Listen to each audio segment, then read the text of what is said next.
طلع البدر علينا من ثنيات الوداع وجب الشكر علينا. Di tengah suasana yang sangat dingin ya, sejuk, enaknya kalau mau ngikutin hawa nafsu ini kita terus saja ada di atas ranjang, di atas kasur. Kalau yang sudah punya istri ya kekepan sama istrinya ya Pak ya, Masya Allah. Tapi semua itu ditinggalkan demi apa?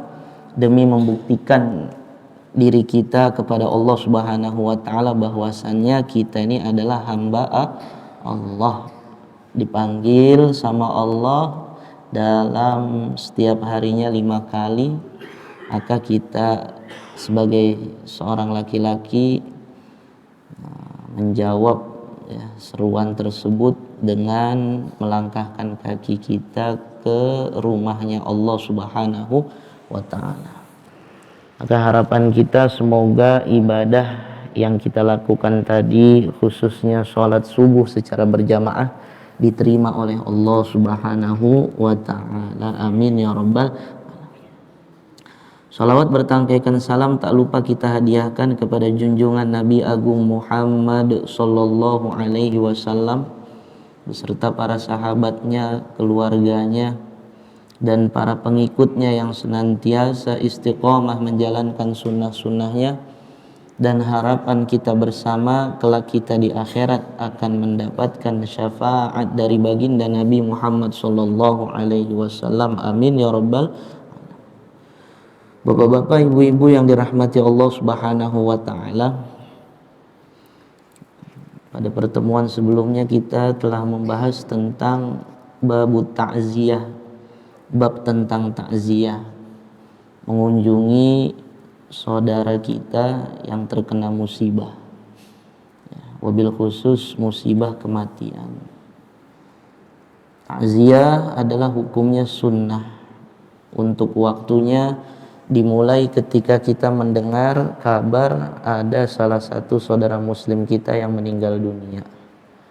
Sebagian ulama membatasi takziah itu sampai waktu 3 hari dengan alasan 3 hari lebih ketika ada orang bertakziah kembali, maka ini akan membuat sahibul musibah tadi teringat akan kejadian 3 hari sebelumnya, sehingga kesedihan itu kembali terulang seperti itu. Namun sebagian ulama mengatakan takziah itu tidak ada batasnya, mulai dari pengumuman ataupun berita duka cita itu dikabarkan, maka ketika itu terus berlanjut takziah sampai sebisa kita datang ke tempat sahibul musibah tersebut. Kalau kita dekat, ya, disunahkan kita untuk datang. Tapi kalau kita sedang berada di luar kota misalnya, maka ada hadis juga ya yang langsung Rasulullah SAW mempraktekkan ya. Di situ kita bisa bertakziah kalau sekarang ini via telepon lah ya, dengan WhatsApp dan yang lainnya seperti itu. Dan apa isi dalam takziah ketika kita melakukan takziah tersebut? Maka isinya kita ini menguatkan sahibul musibah agar kuat menghadapi cobaan yang sedang dialaminya. Plus kita membawa sedikit hadiah, membantu sahibul musibah tersebut. Dan yang terpenting kita berdoa kepada Allah agar sahibul musibah tadi diberikan kesabaran, ketabahan, dan bisa melanjutkan kebaikan-kebaikan saudaranya yang telah dipanggil oleh Allah Subhanahu wa ta'ala. Dan ini kalau dekat, kalau jauh bisa via telepon. Kalau dekat kita bisa datang mengunjungi, dan juga kemarin sudah disampaikan ketika jenazah itu sudah dimandikan, maka di situ kita sudah bisa untuk sholat jenazah. Jadi sholat jenazah itu nggak mesti nunggu di masjid Pak. Misalnya Bapak datang kemudian ada keperluan lagi ya, ingin cepat-cepat pergi lagi, lanjut lagi ke kesibukan kita, maka kalau jenazah sudah dimandikan bisa kita sholatkan di situ ya. Tinggal sholat berapa kali takbir Pak? 4. Itu namanya sholat jenazah. Kalau misalnya kita jauh, nggak memungkinkan untuk datang, setelah kita dapat kabar, oh jenazah sudah dimandikan, maka bagi mereka-mereka yang jauh dari tempat musibah tersebut, dari rumah sahibul musibah tersebut, bisa melaksanakan yang namanya sholat ghaib. Tapi kalau dekat, ya dalam syarat sholat ghaib itu kalau dekat itu tidak sah. Ya, kalau misalnya yang meninggal di sini, ya nggak, terus orang yang mendengar berita itu ada di Walang, maka sholat gaib dari sana itu tidak sah. Ya, kenapa? Karena masih memungkinkan untuk datang, kecuali jauh di Bandung, ya di tempat yang lain seperti itu. Nah, itu kita kiranya ringkasan daripada pertemuan kita kemarin. Sekarang kita lanjut pada bab selanjutnya, yaitu bab ma yaquluhu man aisa min hayatihi. Bab tentang apa yang diucapkan ketika seseorang itu sudah merasa bahwasannya hidupnya ini nggak lama lagi di dunia ini, Pak. Ini kita bicara dikit-dikit kematian ya, nggak apa-apa ya. Kalau dunia udah bicara terus kan, masya Allah ya. Bicara bisnis itu di mana-mana kita bicara kan, soal uang di mana-mana, ketemu sama siapa aja ngomong uang.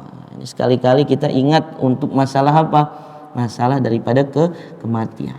Ini bab tentang apa yang harus diucapkan ketika seseorang itu sudah merasa bahwasannya dia ini sudah nggak lama lagi akan hidup di dunia ini, alias sudah sakit parah seperti itu. Maka di sini rawaina fi kitab Tirmidzi wa Sunani Ibni Majah. Kami telah meriwayatkan, kata Imam Nawawi, dalam kitab ya hadis kitab Tirmidzi dan juga kitab Sunan Ibni Majah, an Aisyah radhiyallahu anha, dari Aisyah radhiyallahu anha, qalat, ia berkata, raaitu Rasulullah sallallahu alaihi wasallam wa huwa fil maut.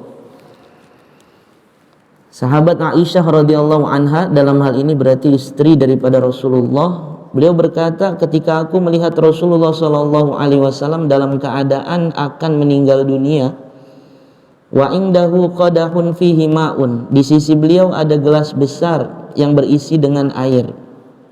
Kalau kata kita kayak bak gitu ya, bak yang baskom lah gitu. Wa huwa yudkhilu yadahu fil qadhi. Kemudian Rasulullah SAW itu memasukkan tangannya ke dalam baskom itu. Tsumma yamsahu wajhahu bil ma'i. Kemudian mengusap daripada wajahnya dengan air yang tadi menempel di tangannya itu.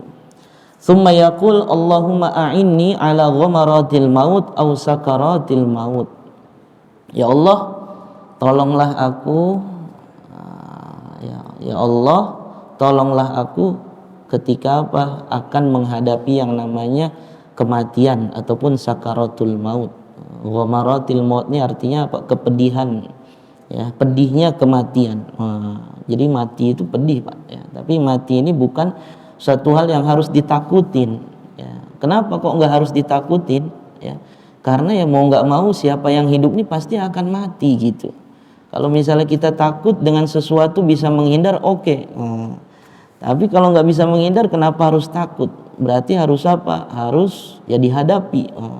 Tapi tentunya menghadapinya dengan persiapan-persiapan yang matang. Ya. Hingganya kematian ini adalah apa? Sesuatu yang dirahasiakan oleh Allah. Namanya rahasia yang nggak dibocorin kan gitu. Hanya saja sebagian memang ada tanda-tanda, ya, ada tanda-tanda. Namun kadang tanda-tanda itu juga nggak ada, ya. Tiba-tiba orang modar aja kan, tiba-tiba mati. Ya. Bahkan kita dengar ada orang itu, masya Allah sakit ya Pak Ustadz katanya, sakitnya itu ya dia di ICU itu udah lama Pak, ya.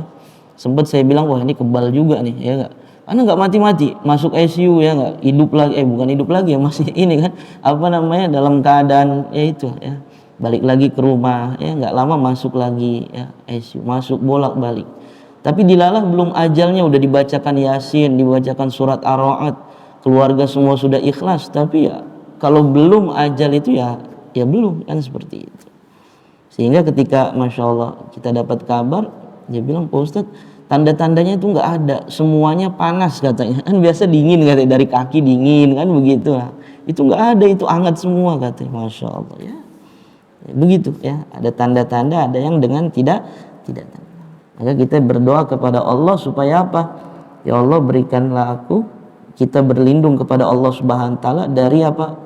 Dari kematian yang tiba-tiba, ya, dari kecelakaan, musibah dan yang lainnya.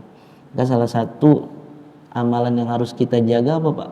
Setiap habis sholat, habis subuh tuh sama habis maghrib, jangan pernah tinggalkan baca akhir daripada surat At-Taubah.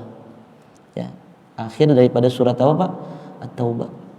Ayatnya Bapak sering dengar, ya enggak? Laqad ja'akum rasulum min anfusikum azizun alaihima anittum harisun alaikum bil mu'minina raufur rahim. Fa in tawallau faqul hasbiyallah la ilaha illa huwa alaihi tawakkaltu wa huwa rabbul arsyil azim. Itu akhir surat At-Taubah itu dibaca Pak. Setiap habis subuh 3 kali, habis maghrib 3 kali. Mau jalan nih keluar rumah itu dibaca. Di atas kendaraan dibaca. Karena itu salah satu khasiatnya, keutamaannya apa? Menghindarkan kita dari terkena musibah secara tiba-tiba. Nah, itu. Nah, maka di sini Rasulullah SAW ketika beliau akan meninggal dunia, beliau mengusap daripada wajahnya dan berdoa kepada Allah. Ini Nabi aja berdoa Pak. Minta apa? Minta ditolong dalam menghadapi yang namanya sakaratul maut. Dalam Al-Quran Allah Subhanahu wa taala menyebutkan waja'at sakratul mauti bil haq dzalika ma kunta minhu tahid. Ya, nanti akan datang kepada kita setiap manusia yang namanya sakaratul maut, ya. Bil haq, dan itu pasti. Dzalika ma kunta minhu tahid. Allah udah ingatkan. Nah, itu kan kamu yang dulu ngindar kan dari kematian tuh, ya enggak bakal bisa ngindar, ya enggak bakal bisa ngindar. Ya, Masya Allah. Nah, itu. Maka tadi konsepnya kematian itu harus kita hadapi, karena dia nggak bakal bisa, ya, nggak bakal bisa lewat dalam hidup kita, ya. Justru kita harus hadapi dengan segala bekal-bekal yang cukup. Maka di sini juga disebutkan warawayna fi sahihail Bukhari wal Muslim wa Muslim. Kami telah meriwayatkan dari kitab Sahih Bukhari dan Muslim dari Aisyah radhiyallahu anha, ia berkata, sami'tun nabiyya sallallahu alaihi wasallam wa huwa mustanidun ilayya. Aku mendengar Rasulullah sallallahu alaihi wasallam berkata dalam keadaan dia ini bersandar kepada Aisyah. Allahumma ghfirli, ya Allah ampunilah aku, warhamni dan rahmatilah aku, wa alhiqni bir rafiqil a'la, dan pertemukanlah aku dengan rafiqil a'la. Rafiqil a'la ini dalam penjelasannya yaitu para nabi, ya, para siddiqin, para syuhada, dan para solihin. Ini nabi ini ketika sudah dekat dengan kematiannya sambil bersandar kepada Aisyah radhiyallahu anha, beliau berdoa seperti itu. Ya Allah, ampunilah aku. Wah, ini nabi saja minta dan rahmatilah aku, wa alhiqni, dan pertemukanlah aku birrafiqil a'la, dengan para nabi yang lainnya, dan juga para siddiqin, para syuhada, dan juga para solihin. Wa yustahabbu, dan disunahkan untuk memperbanyak bacaan Al-Quran dan zikir-zikir. Jadi kalau udah sakit nih cepet-cepet, ya enggak, baca Quran.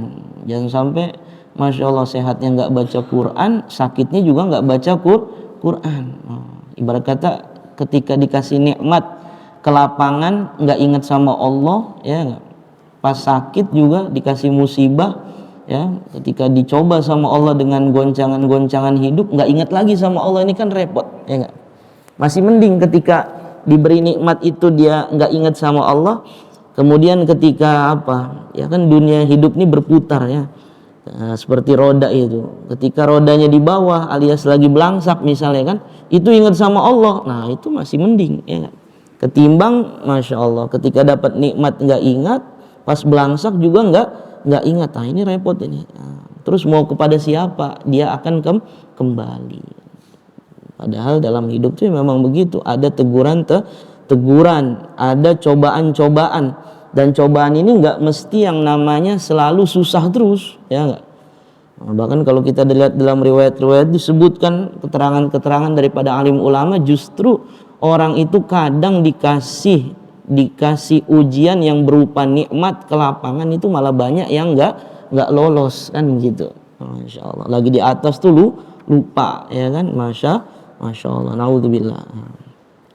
Maka di sini ketika kita dalam keadaan sakit ya, yang ya sudah sakit parah ataupun masih sakit biasa juga, kita tetap disunahkan untuk memperbanyak baca Al-Qur'an ya. Al-Qur'an itu kan ada 30 juz, Pak. Suratnya ada 114 surat, banyak ya kan. Nah, kalau nggak bisa baca dari yang depan, aduh Ustadz gimana lagi sakit megang Al-Qur'an dan sebagainya. Wah, sekarang udah canggih, Pak. Ya nggak? Sudah canggih. Di HP itu ada Al-Qur'an. Sekarang kita scroll YouTube bisa, nggak, balas WA bisa. Masa buka aplikasi Quran nggak bisa kan gitu. Ustadz bingung bacanya, liar. Ngelihat itu liar. Nah, udah tinggal baca aja salah satu surat dari Al-Qur'an ataupun beberapa surat dari Al-Qur'an. Paling gampangannya baca surat yang paling pendek apa, Pak?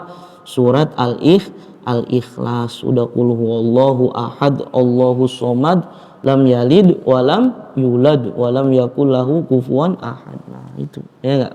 Masya Allah. Yang pernah kami ceritakan ya, di Payaman itu ada namanya Mbah Kulhu di Magelang itu ya. Itu setiap hari diziarahin sama orang-orang itu ya. Kalau orang ziarah di sono, kalau yang ngerti Pak, biasa ziarah di sono pasti dia satu kali duduk itu, satu kali ziarah dia baca kulhu berapa kali? 1000 kali. Karena memang amalan Mbah Kulhu itulah, ya enggak? Dia bacanya itu kulhu aja tuh Pak. Tapi Masya Allah, sudah meninggal ya, tapi orang datang berbondong-bondong kemana? Ke makomnya, Masya Allah, untuk berziarah. Nah, seperti itu. Kemudian di sini wa yukrahu lahu al-jaz'u, dan dimakruhkan ketika kita dalam keadaan seperti itu apa? Gelisah. Nah, jadi nggak boleh gelisah sebenarnya. Tenang saja, pikirannya ditenangkan. Bagaimana ya dengan berzikir, dengan membaca Al-Qur'an ya. Jangan lagi udah sakit masih mikirin yang lain aja, udah Masya Allah, masih mikirin bisnisnya, wah tambah sakit nanti. Nggak sembuh. Kemudian juga wasu'ul khalqi ya. Dimakruhkan kita ini berperilaku yang tidak baik dalam keadaan tersebut. Wasyatmu ya, dan juga mencaci maki, ya, enggak boleh. Nah, biasa sakit kan cepat marah kan begitu. Jangan, ditahan, sabar ya, berzikir. Nah, kadang marah sama susternya, kadang marah sama dokternya ya. Kadang marah sama siapa? Sama yang jaganya, kadang kan gitu. Nah, Masya Allah. Kan kita misalnya punya orang tua ya Pak, dikasih nikmat sama Allah, bisa melihat orang tuanya dalam keadaan sepuh gitu, itu kan nikmat itu ya enggak? Bisa apa berbakti sama orang tuanya. Apalagi kalau dikasih kenikmatan yang lebih besar lagi, sampai orang tuanya itu kembali lagi ila ardalil umur, kalau dalam Al-Qur'an itu bahasanya. Kembali lagi seperti apa?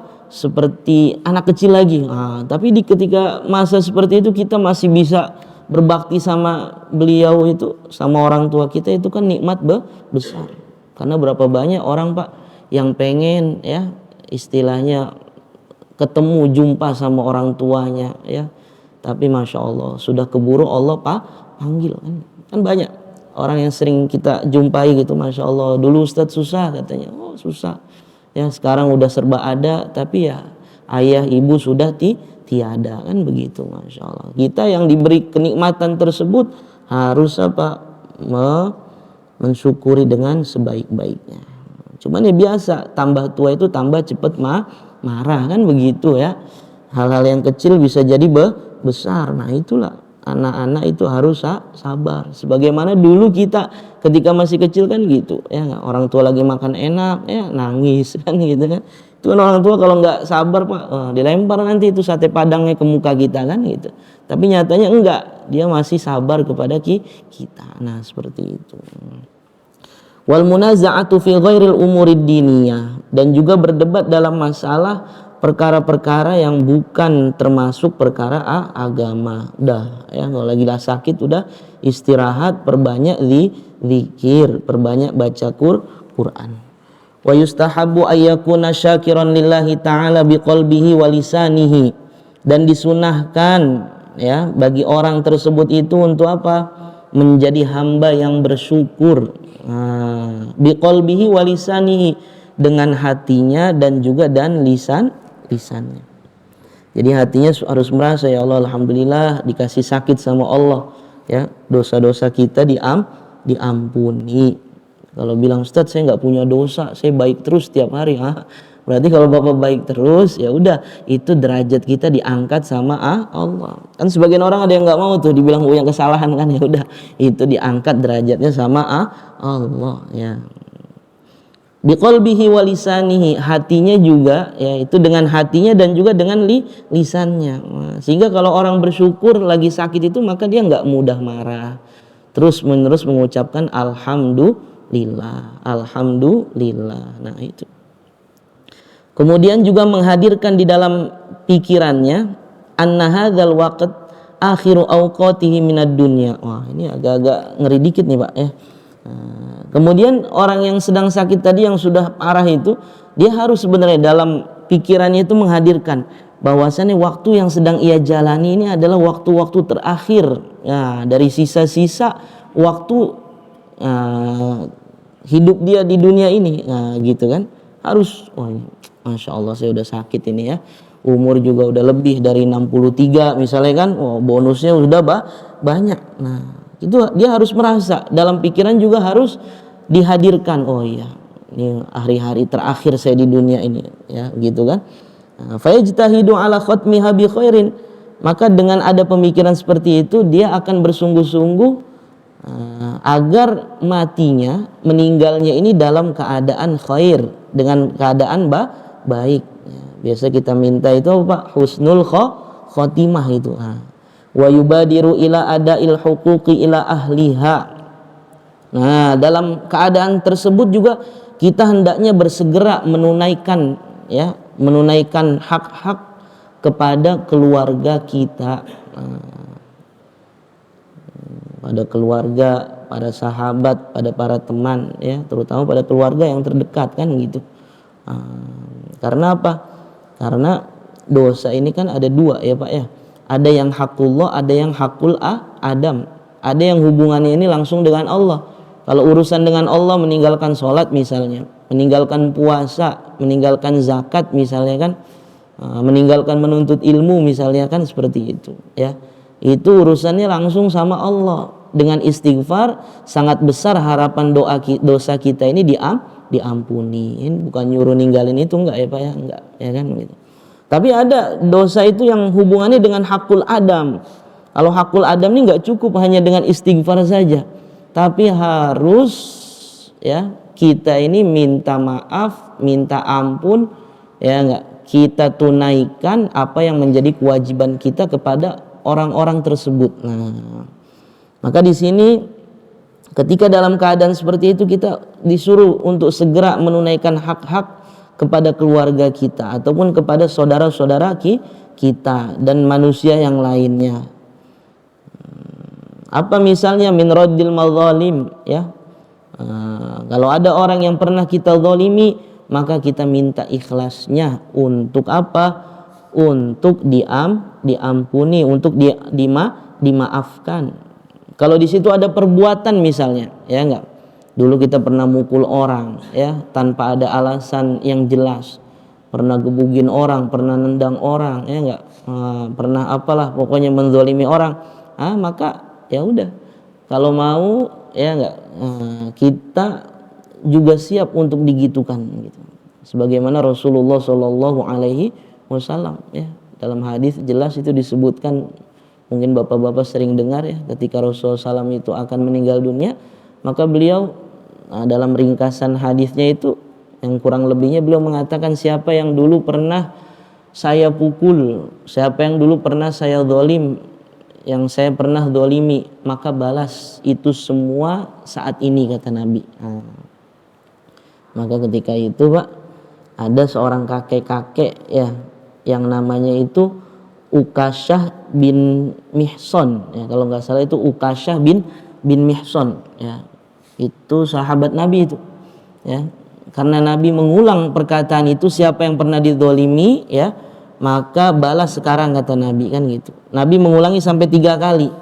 Maka sahabat Ukasyah bin Mihson itu angkat tangan, oh ya Rasul, dulu kamu pernah menzalimi saya, ya kan gitu. Wow, itu ketika ada yang angkat tangan tuh, Pak, itu semua sahabat itu, wah ini orang nih gila apa gimana nih kan gitu. Tega-teganya ya enggak, Masya Allah, untuk ngebalas kepada Rasulullah ya. Maka dipanggil ya. Ukasyah ini dipanggil ya. Maka dia bercerita, wahai Rasul, dulu ketika pulang dari peperangan, kita ini pernah jalan bareng. Kamu naik onta, saya juga naik onta. Onta kita jalan sejajar. Maka di satu tempat itu kita beristirahat. Ketika beristirahat, saya turun dari onta saya dan saya mendekati mendekati kamu untuk mencium daripada pahanya Rasul, saking cintanya kepada Rasulullah. Tapi entah, saya nggak tahu kamu sengaja atau tidak, tiba-tiba kamu mengambil pecut ya nggak, ngambil pecut tuh Pak, kayak kuda lumping itu kan. Saya dipecut, perut saya dipecut oleh kamu wahai Rasul. Saya nggak tahu kamu sengaja atau tidak. Maka Rasulullah SAW langsung manggil seorang sahabat yang namanya Bilal. Bilal bin Rabah dipanggil, wahai Bilal, kamu pergi ke rumahnya Fatimah, ambil pecutan di rumahnya Fatimah. Maka Bilal ini pergi ke rumahnya Fatimah. Itu kemudian ada apa Bilal? Ini saya suruh ngambil pecut, suruh Rasul. Emang ada apa wahai Bilal? Diceritakan. Terus pesan Fatimah apa? Wahai Bilal, tolong sampaikan kepada orang tersebut, janganlah Rasulullah yang dipecut katanya. Itu di sana ada Sayyidina Hasan, ada Sayyidina Husain. Udah Sayyidina Hasan dan Husain aja yang dipecut. Udah Bilal diam, kemudian datang menjumpai Rasulullah Shallallahu Alaihi Wasallam. Ketika pecut itu sudah dikasih kepada Ukasyah bin Mihsan tadi, seorang kakek-kakek ini dia Pak, Masya Allah. Akhirnya sahabat Umar dan sahabat Abu Bakar mendekat. Wahai Ukasyah, tidak usah Rasul yang kamu balas, biar kami berdua. Terus kata Rasulullah SAW, sahabat wahai Umar, wahai Abu Bakar, sudah tenang. Nah, akhirnya mereka mundur ya enggak. Kemudian siapa lagi Pak? Ali bin Abi Thalib seperti itu pun menghampiri daripada Ukasyah. Dia bilang, jangan Rasul, biar saya aja. Kata Rasul, jangan, mundur Ali, mundur. Habis itu siapa lagi Pak? Hasan dan Husain pun mendekat kepada Ukasyah tadi itu. Maka kata Rasul, Hasan Husain mundur. Ini adalah perbuatan yang saya lakukan, maka saya harus bertanggung jawab. Ini seorang nabi Pak, Sayyidul Anbiya wal Mursalin, pemimpin ya. Masya Allah, kalau kita baca syair itu Sayyidul Kaunain ya, pemimpin alam dunia maupun alam akhirat. Tapi mengajarkan kepada kita itu untuk ya membuka gitu istilahnya. Kalau kita salah ya udah ya, jangan sungkan-sungkan mengatakan saya ini salah. Nggak seperti sekarang, pejabat sekarang kan, yang salahnya siapa, yang paling atas, akhirnya tumbal-tumbalnya aja yang ditangkepin sama KPK tuh Pak ya kan, Masya Allah. Atasnya yang dicomot itu kan kayak gitu. Nah itu akhirnya itu pecut diberikan kepada Ukasyah Pak. Diberikan kepada Ukasyah. Maka kata Rasul, wahai Ukasyah, pukul sekarang. Maka Ukasyah bilang, wahai Rasul, dulu ketika kamu mecut saya itu, saya kena perut saya, dan saya ketika itu nggak pakai baju itu, ya alias ya, terkenanya langsung antara pecut dengan kulitnya, perutnya Ukasyah tadi itu. Akhirnya Masya Allah, tuh orang udah tambah gimana lagi, coba bayangkan tuh Pak, itu di hadapan para sahabat. Akhirnya dibuka ya, sama Rasul dibuka. Ketika dibuka itu Masya Allah, ya dasarnya memang cinta ya Pak ya, nggak jadi dipecut, tapi dia langsung mendekat kepada Rasul, memeluk dan mencium daripada perut Rasulullah Shallallahu Alaihi Wasallam. Ketika itu sahabat yang tadinya sudah was-was, sudah gelisah ya enggak, sebagian ada yang udah emosi mungkin kan melihat tingkah laku Ukasyah ini, akhirnya mereka mendekat ya, semuanya mengerumuni Ukasyah dan mencium daripada kepalanya sahabat Ukasyah ini, Masya Allah. Tapi di sini apa pelajaran yang kita ambil Pak? Yaitu Rasulullah SAW seorang pemimpin ya, karena beliau ini mengajarkan kepada kita bahwasannya sidang itu nggak hanya ada di dunia ini saja. Kalau sidang di dunia ini kan siapa yang banyak uangnya bisa aja ya lolos ya. Nanti udah di penjara juga enak, penjaranya beda Pak, sama maling ayam itu beda.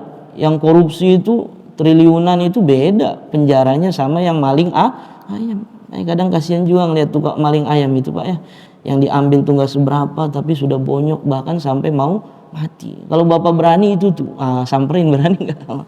Gimana mau dipukulin Ustaz, orang dijaga ketat kan, Masya Allah. Ya nggak apa-apa, nanti di akhirat tidak ada sidang yang bisa direkayasa lagi. Semua di hadapan Allah Subhanahu wa taala itu akan diputuskan secara seadil-adilnya. Seperti itu.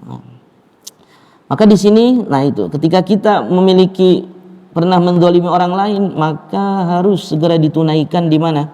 Di dunia ini. Dah nol-nolnya itu di dunia.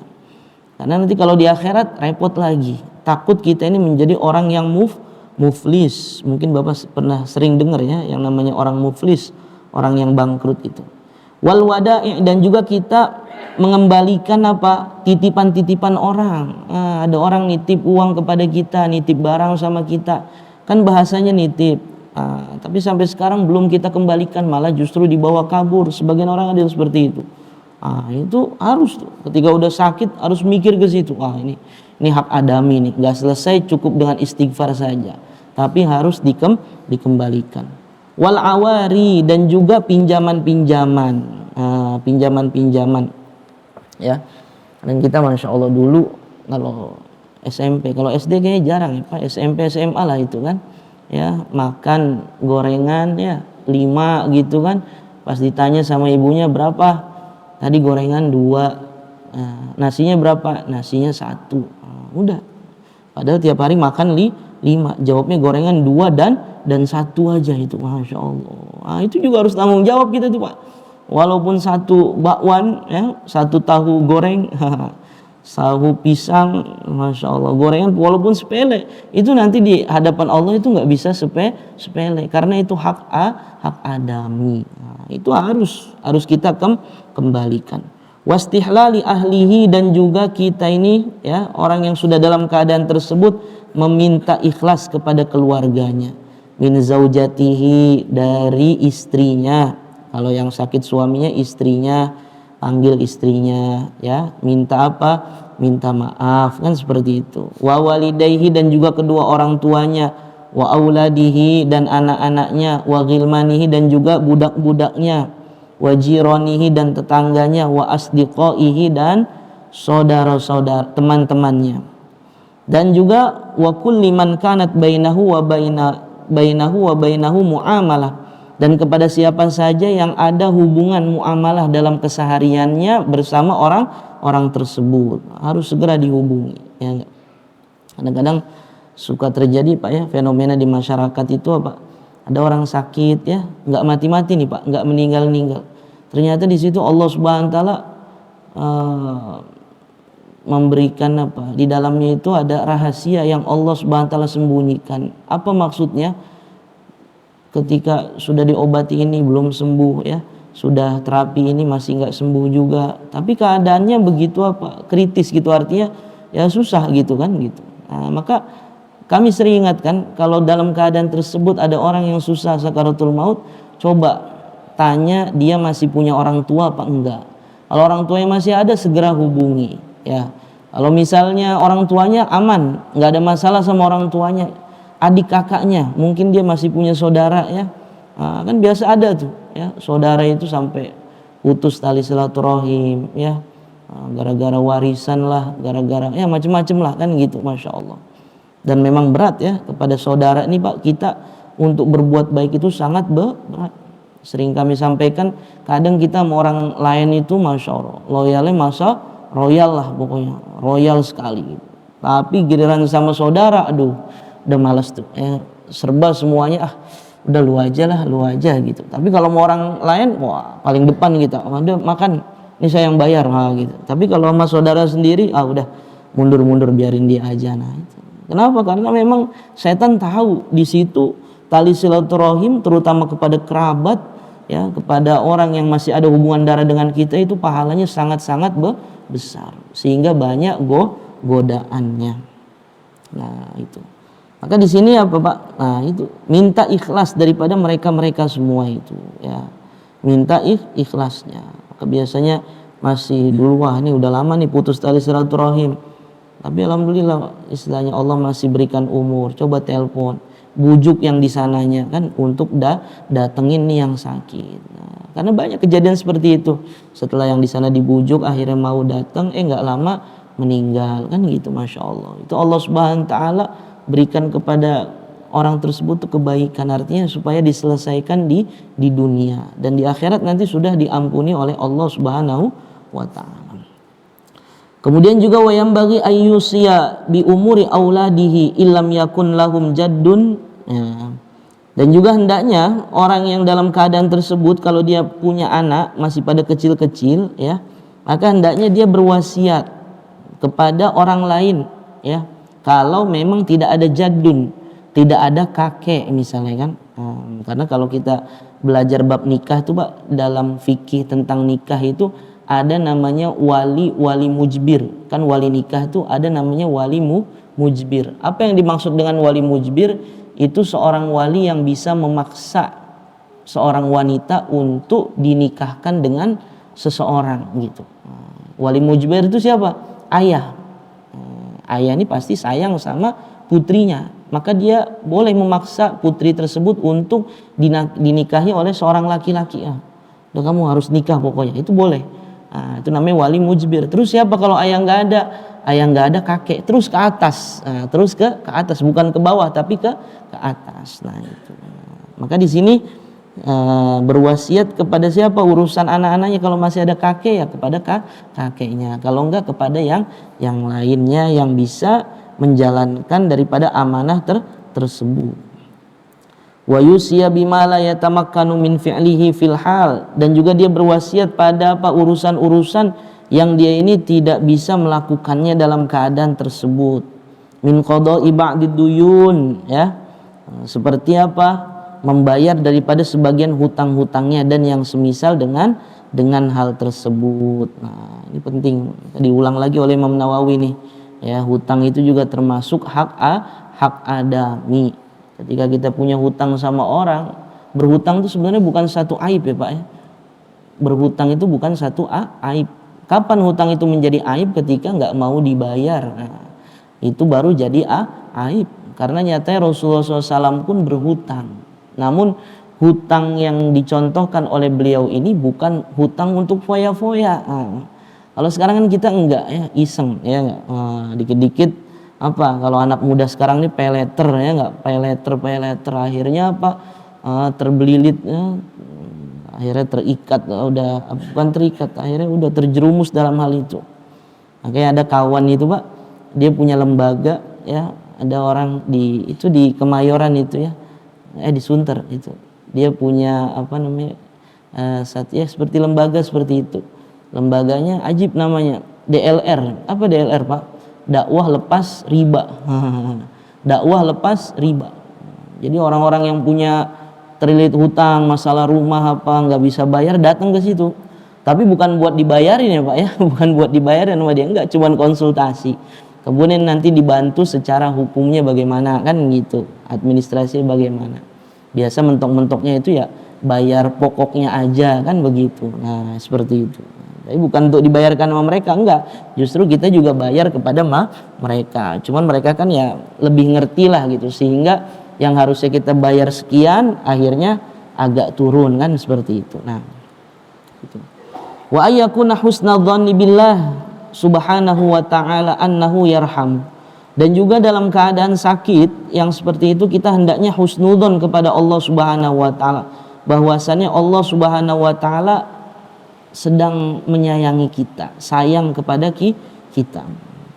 Dan juga menghadirkan di dalam pikirannya annahu haqiran fi makhluqatillahi ta'ala, bahwasannya dia ini adalah makhluk yang paling hina di hadapan Allah Subhanahu wa ta'ala. Ya, udah lagi dicoba masih sombong lagi. Nah ini kan repot, udah ya enggak, sudah ya.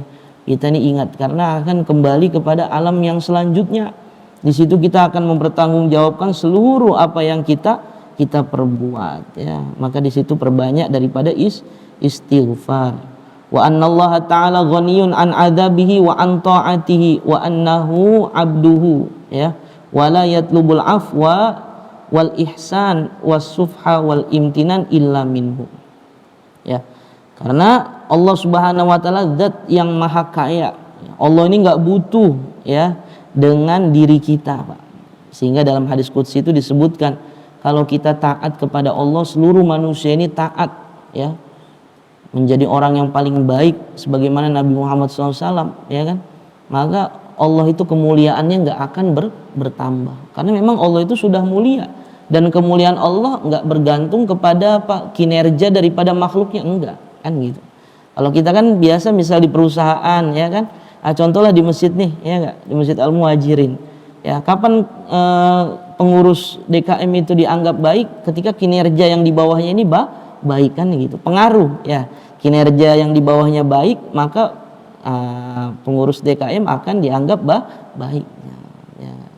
Karena masih terikat dengan kinerja bawahannya. Di perusahaan pun begitu kan. Tapi Allah itu nggak seperti itu, Pak. Allah ini zat yang maha aziz, maha mulia. Allah karim ya. Sehingga manusia seandainya seluruh dunia ini taat sama Allah Subhanahu wa taala ya, baik semuanya, itu nggak akan menambah kemuliaan Allah. Dan begitu pun sebaliknya, seandainya seluruh dunia ini manusia itu sama seperti Fir'aun ya, orang yang paling hina lah ya, Fir'aun itu Masya Allah ya, yang paling membangkang juga ya kan. Seandainya seluruh dunia ini seperti Fir'aun, Pak, maka itu pun tidak akan menurunkan kemuliaan Allah Subhanahu wa ta'ala. Karena kemuliaan Allah nggak bergantung kepada kinerja daripada makhluknya. Lain halnya dengan kita. Nah itu. Maka di sini kita disuruh apa? Minta kepada Allah Subhanahu wa taala, minta ampunan, minta kebaikan, dan juga minta oleh Allah Subhanahu wa taala agar diringankan menghadapi hal tersebut. Wa yustahabu ayyakuna muta'ahidan nafsahu biqiraati ayatin minal Qur'anil aziz fir raja. Dan juga disunahkan bagi orang yang tersebut itu apa? Untuk dia ini memperhatikan dirinya agar senantiasa membaca beberapa ayat daripada Al-Quran firroja, dengan penuh harapan. Kalau misalnya baca ayat Quran nggak bisa, ya sudah baca zikir. Dan ini kapan, Pak? Ketika orang yang sakit itu masih bisa berucap tadi. Kan banyak kalau yang sudah parah itu udah nggak bisa ngapa-ngapain. Berarti tugas siapa? Tugas yang mendampinginya untuk apa? Untuk melakukan hal-hal yang tadi disebutkan tadi itu ya. Mulai dari baca Quran ya, nggak baca zikir. Terus kalau dia punya hutang difikirkan ya sama keluarganya ya, nggak.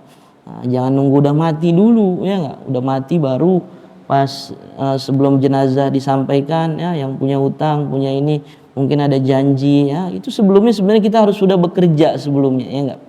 Terutama kalau dalam masalah ketika kita menjenguk orang sakit, nah itu kan kita harus Pak, ngasih kabar kepada mereka, kabar yang baik-baik, memberikan motivasi ya enggak. Jangan ditakut-takutin terus, jangan, kasihan ya enggak.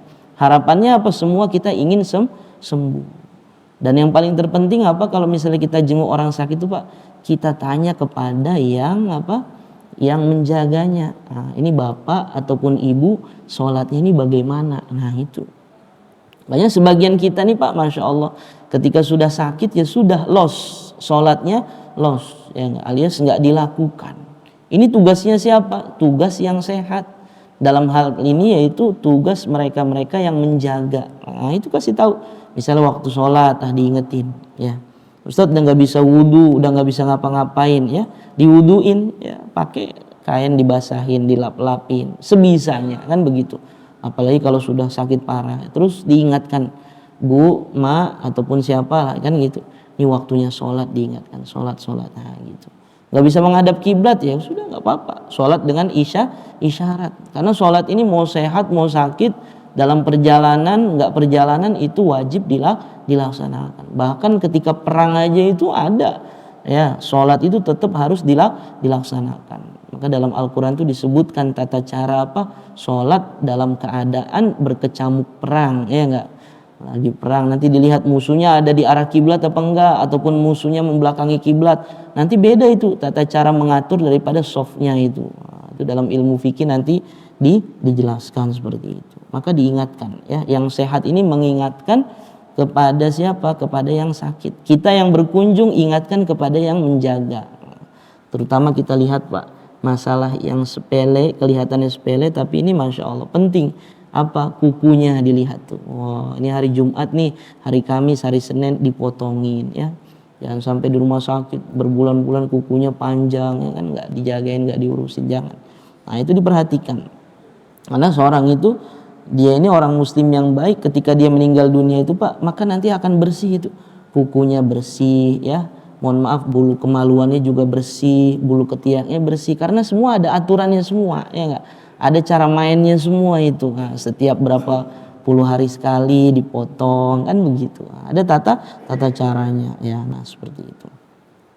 Kemudian juga di sini wakadzalika ya, dan yang demikian itu juga, begitu juga apa? Seandainya sudah dibacakan ayat Al-Qur'an, zikir-zikir juga sudah, maka diperdengarkan kepada orang tersebut apa Pak?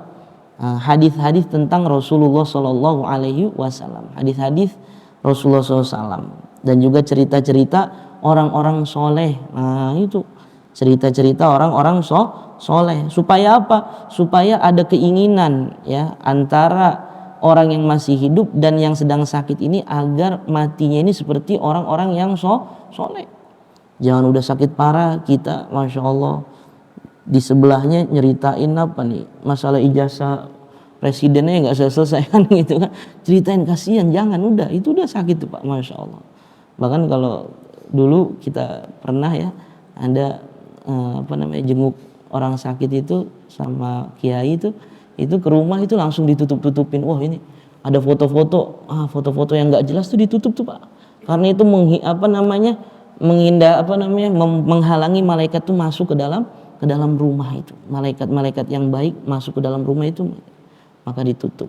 TV matiin. Nah itu dulu kiai kita sampai sekarang gitu tuh. Jadi kalau misalnya takziah apa gitu, wah kan kalau kelas VIP ada ininya Pak ya, TV-nya sendiri gitu, udah matiin TV, jangan nyalain, udah itu. Karena TV ini apa Pak ya, kebaikan ada, keburukan ada, udah. Nah ini suruh banyak apa, zikir kepada Allah Subhanahu wa ta'ala. Kemudian juga jauhkan daripada apa ya, hal-hal yang membuat Allah Subhanahu wa ta'ala itu murka. Dan juga di sini orang yang masih hidup hendaknya ya, yang mendampinginya itu dia senantiasa mentalkinkan ya, menuntun mengucapkan la ilaha illallah dengan apa? Dengan kasih sayang, dengan lemah lembut. Karena dia ini lagi sakit, nggak bisa seperti kita yang lagi sehat seperti ini, enggak. Kadang lagi sehat aja susah ingatnya ya kan, Masya Allah. Kalau kita ingat dulu, saya lagi masih kecil tuh Pak, mungkin Bapak yang di sini tahu ya, di mana, di Banten itu ya, Serang apa Pandeglang itu kan ada Abu Yadimyati Pak ya, Abu Yadimyati. Itu biasa kalau orang sowan ke sana itu, jadi di Abu Yadimyati itu talkin dia Pak, talkin la ilaha illallah. Jadi nanti Abuya di sini, nah kita ini baris seperti barisan sholat itu. Itu Masya Allah, talkin ngucapin la ilaha illallah di hadapan beliau aja tuh banyak yang nggak lolos tuh Pak. Udah. Kalau misalnya nggak bisa dikemplang tuh sama beliau tuh, kemplang suruh keluar lagi, balik lagi gitu. Kalau mau ya antri itu, Masya Allah. Ya, terus itu mah depan orang hidup aja itu susah la ilaha illallah ya kan. Bagaimana di depan saat kita menghadapi sakaratul maut. Tapi itu pasti akan mudah dengan apa? Ketika kita ini terbiasa dan juga berdoa, berharap sama Allah Subhanahu wa ta'ala. Karena dalam sebuah hadis disebutkan, man kana akhiru kalamihi la ilaha illallah dakhalal jannah. Siapa orang yang di akhir hidupnya ya mampu mengucapkan kalimat la ilaha illallah, maka orang tersebut akan dijamin masuk ke dalam surganya Allah Subhanahu wa ta'ala. Maka kita berdoa semua yang ada di sini, mudah-mudahan kita semua di akhir daripada hayat kita Allah berikan kemudahan, kelancaran untuk mengucapkan la ilaha illallah. Amin ya rabbal alamin. Cukup Pak ya, mungkin ada yang ingin bertanya? Ada yang ingin bertanya?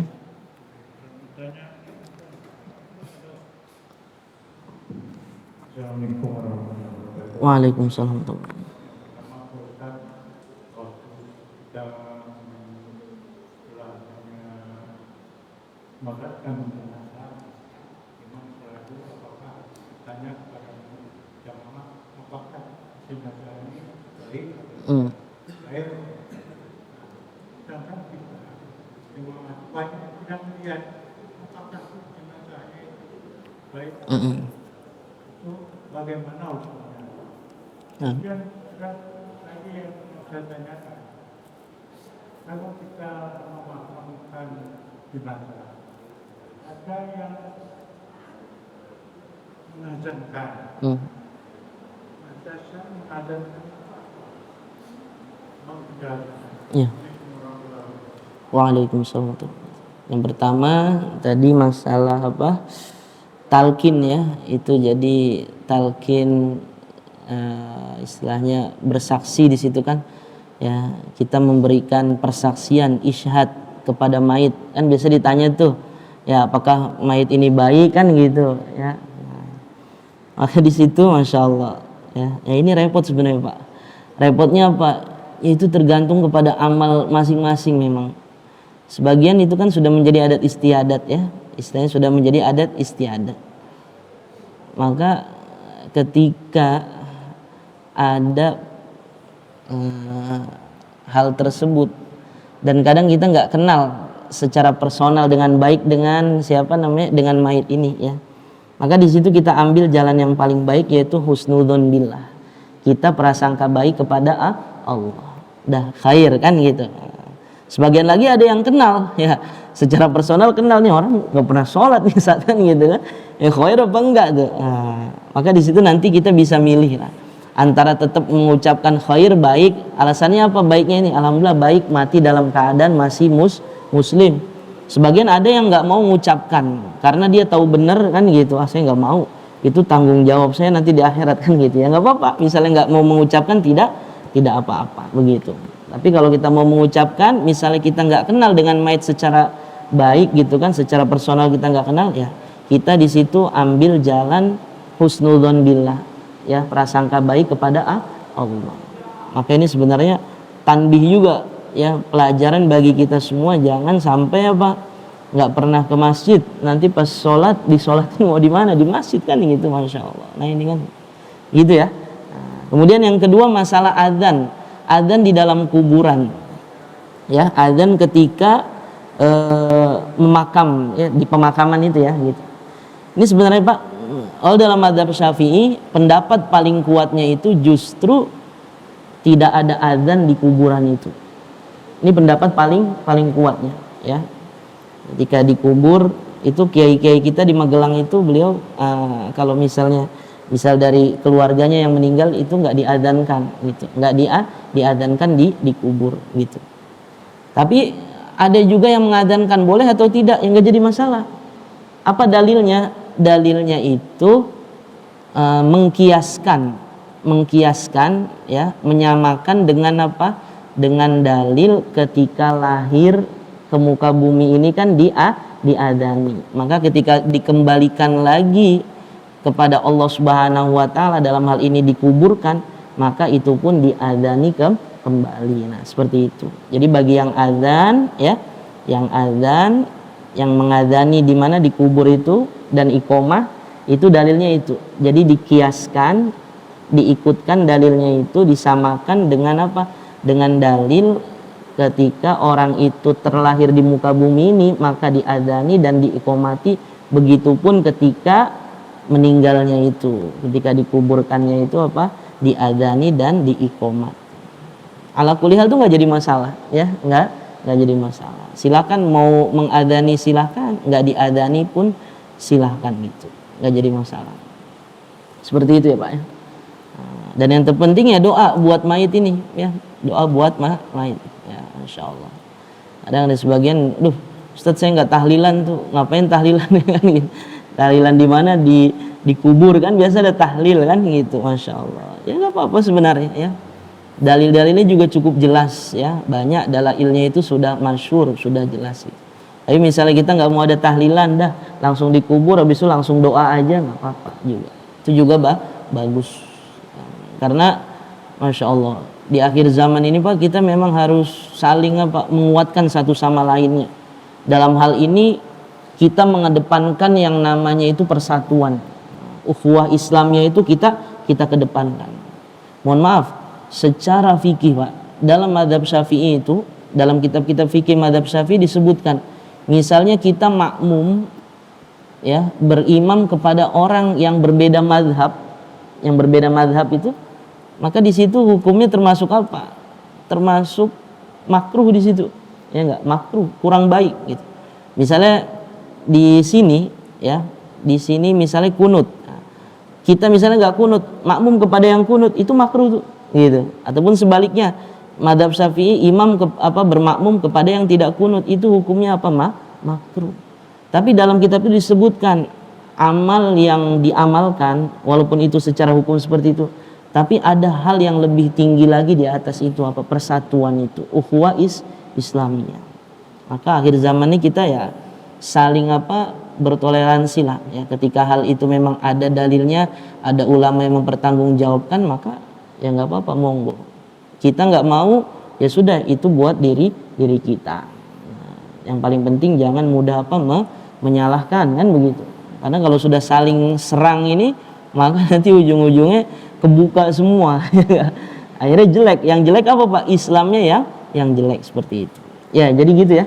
Ya, di kuburan ini mau diadani, tidak diadani, tidak masalah. Masing-masing memiliki dalil. Yang dalil istilahnya ada adzan di kuburan, itu mengkiaskan kepada dalil apa? Ketika kita lahir, kita diadani dan diikomatin. Maka sebagaimana lahir diadzan dan diikomati, ketika meninggal pun diadzan dan diikomati, seperti itu. Cukup ya? Al-Fatihah. A'udzubillahi minasyaitonir rajim. Bismillahirrahmanirrahim. Alhamdulillahirabbil alamin arrahmanir rahim maliki yaumiddin. Iyyaka na'budu wa iyyaka nasta'in ihdinas siratal mustaqim siratal ladzina an'amta 'alaihim ghairil maghdubi 'alaihim waladdallin. Amin. Astaghfirullahaladzim. A'udzubillahi minasyaitonir rajim. Bismillahirrahmanirrahim. Alhamdulillah rabbil alamin hamdan yuwafi ni'amahu yukafi mazidah. Ya Rabbana zalamna anfusana wa illam taghfir lana wa tarhamna lanakunanna minal khasirin. Allahumma ghfir lana wa liwalidina warhamhum kama rabbawna shighara. Ighfir lana wa li ikhwanina alladhina sabaquna bil iman wa la taj'al fi qulubina ghillan lil ladzina amanu rabbana innaka ra'ufur rahim. Allahumma barik lana fi Rajab wa Sya'ban wa ballighna Ramadan. Allahumma shahiban nafi'a, Allahumma hawalina wa la 'alaina. Allahumma inna qulubana wa nawasiyana wa jawarihana biyadik lam tumalikna minha syai'a fa idza fa'alta dzalika bina fakun anta waliyana wahdina ila sawa'is sabil. Rabbana atina fid dunya hasanah wa fil akhirati hasanah wa qina adzabannar. Walhamdulillahi rabbil alamin. Assalamualaikum warahmatullahi wabarakatuh.